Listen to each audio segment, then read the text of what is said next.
are in Coulon, Michigan, and this is about 9,000 square foot skate park.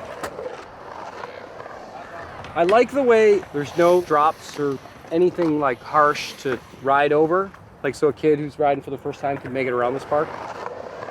Even just look at this kid. It looks like he just gave him a baseball or something, you know? And maybe normally like skateboarders make fun of that shit, but you know what?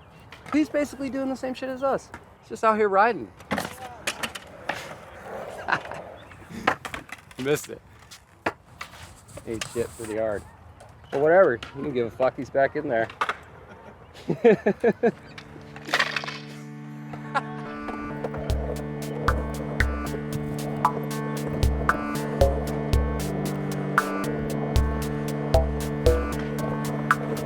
What kind of inspired me to design it like this? I think it kind of comes down to the fundamental idea of the way you think about yourself skating, best case scenario. And like, for me, the way I think about skating is like, I remember that video with Lance Mountain where he leaves his house and he's like just sessioning and skating nonstop. Like the longest run ever. And I've always thought, like, if I could skate any way, I'd like to skate like that. So these type of parks are maybe an extension of that, where like you can stay on your board forever, do like the longest runs, and just keep going and going and going.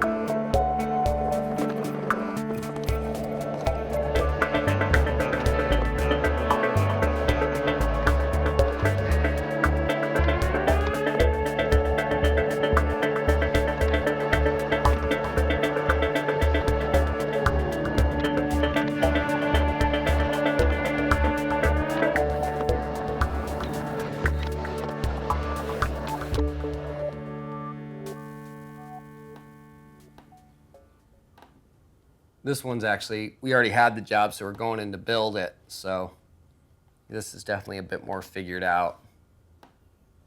I want to go skate things that are really figured out and things that have a ton of like passion and like care and love put into them, not kind of like a set of blueprints just like executed.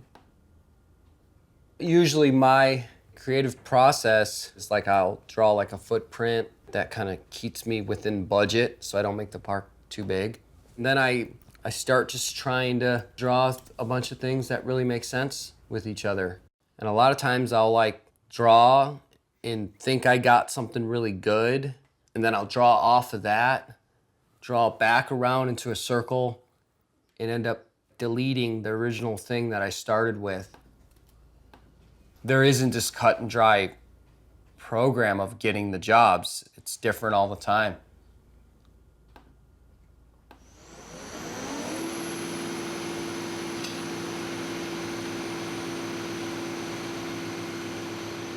Yeah.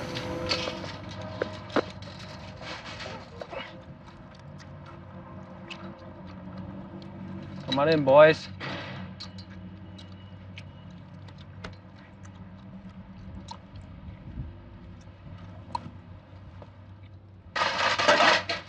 Probably ditched the scum, huh?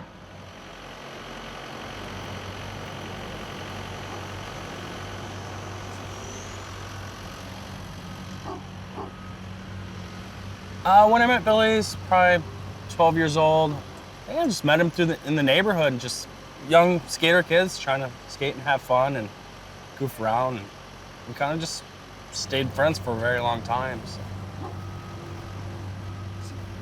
Billy can be kind of hard-headed a little bit sometimes, but it works for him.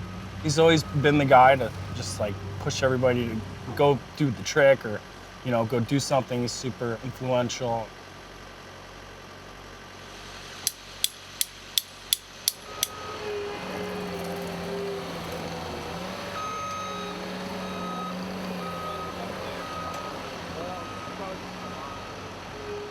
We commonly get criticized because people are like, oh, well, you guys don't build vert.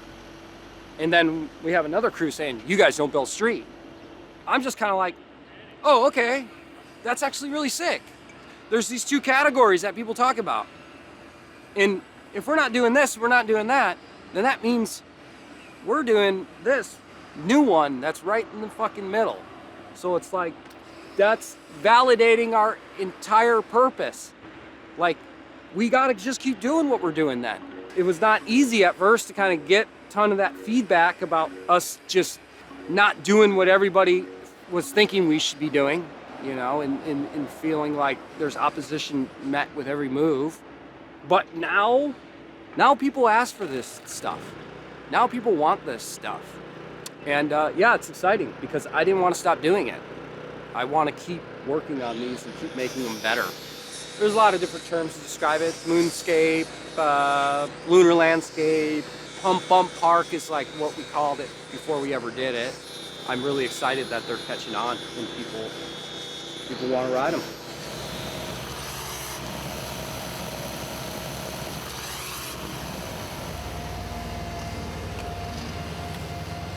Yeah. Every single guy we got on the crew is just avid skateboarder. I mean, that's 100% necessary. Like, you can't deal with all the shit unless you are so into skating. It just doesn't even make sense. Yeah, it's almost like a military family life, to put it very simply, because we are on the road, you know, quite a bit. We end up coming home seasonally.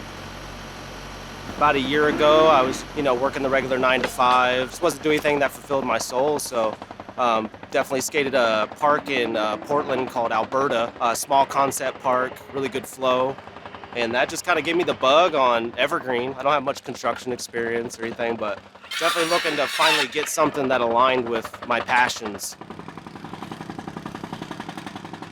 Evergreen is different from other skate park companies just because there's an interesting design aesthetic and set of influences that come into play. There's sort of a melding of old era skate parks of the 70s and with updated elements of more modern skating. We're a design build company with skaters out building the parks and making design changes out on site. And there are some companies that don't do any of that, and it's pretty much buy the book and follow the plans. If we gotta just grow the park just a hair to make this work, let's do it. Because it'll give us a bit more room to make this blend way better. Yeah, see, you might pump right around that, and then you're gonna pump right over that, straight over it, so. Yeah. The Evergreen parks are more organic, and they're more just free form, more of the constant flow instead of the stop and start, one line only. It's always multiple lines, always connecting together. You can go as fast as you want and go as slow as you want too if you're a beginner. So it's good for everybody. Everybody skates and has different skill levels and different styles. It lends to different design, but also lends to I don't know, a little bit more soul involved in it. Just being around Billy and his passion for what he does, if it wasn't for him, we all wouldn't be here. And it's exciting to see where we're going to go in the future, and I'm stoked to be aboard.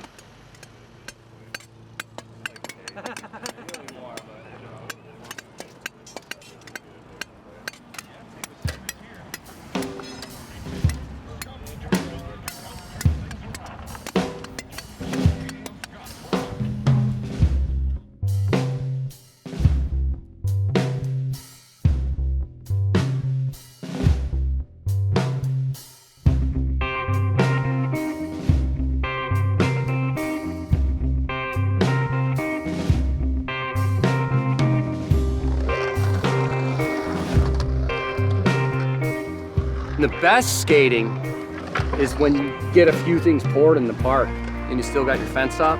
It's just you and the crew, and you just skate the shit you just made. You cannot beat that. That's like the richest skating you're ever gonna do.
It's fucking ripping out there.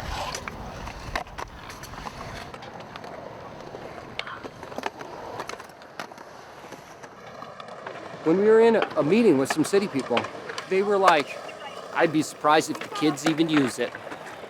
You hear that all the time. And look at this fucking place. What is it, Tuesday? You'd think there's an event or some shit going on here. I know the recipe works.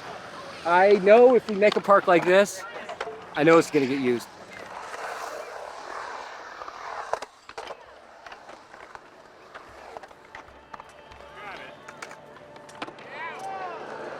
I wouldn't trade this for anything. Nothing. Nothing. I wouldn't quit doing this for a winning lotto ticket. It cannot get any better than making these things. It really can't. We're not taking like somebody else's product and like rebranding it or something. Like we make this shit out of rocks and water. This is rocks and water. Fucking amazing.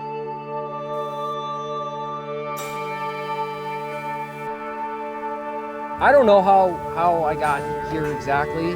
I got here by just building parks for long enough and then just wanting to connect things and wanting that endless ride.